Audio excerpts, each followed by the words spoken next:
இந்த வாரம் சாந்தகுமார் இயக்கத்தில் அர்ஜுன் தாஸ், ரேஷ்மா வெங்கடேஷ், சுஜித் சங்கர் இவங்க எல்லார் நடிப்புலையும் தேட்டர்ஸில் ரிலீஸ் ஆன ரசவாதி படம் எப்படி இருக்குன்னு பார்ப்போம். கொடைக்கானலில் ரேஷ்மா ஹோட்டல் மேனேஜராக இருக்காங்க. நம்ம ஹீரோ அதே ஊரில் சித்தா டாக்டராக இருக்காங்க. இவங்க 2 பேரும் லவ் பண்ணுறாங்க.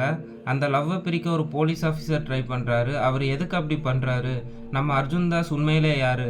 இது எல்லாத்துக்குமான பதில் தான் இந்த ரசவாதி. எனக்கு படம் ஆவரேஜாக தான் இருந்துச்சு. மௌனகுரு, மகாமுனி இந்த மாதிரி தரமான படத்தை எடுத்தவர் தான் சாந்தகுமார். இந்த 2 படம் மாதிரி தான் ரசவாதியும் நல்லா இருக்கும்னு பார்த்தேன்.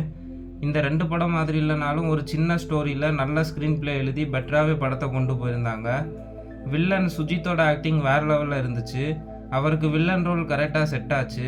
அப்புறம் அர்ஜுன் தாஸ் ஆக்டிங் வேறு லெவலில் இருந்துச்சு. ஸ்லோவாக தான் படம் போச்சு, கொஞ்சம் போர் அடிச்சிச்சு. படத்தோட டைலாக்ஸில் எல்லாத்துக்கும் ஒரு அர்த்தம் இருந்துச்சு. சினிமாட்டோகிராஃபி, ஸ்க்ரீன் பிளே, மியூசிக்லாம் நல்லாவே இருந்துச்சு.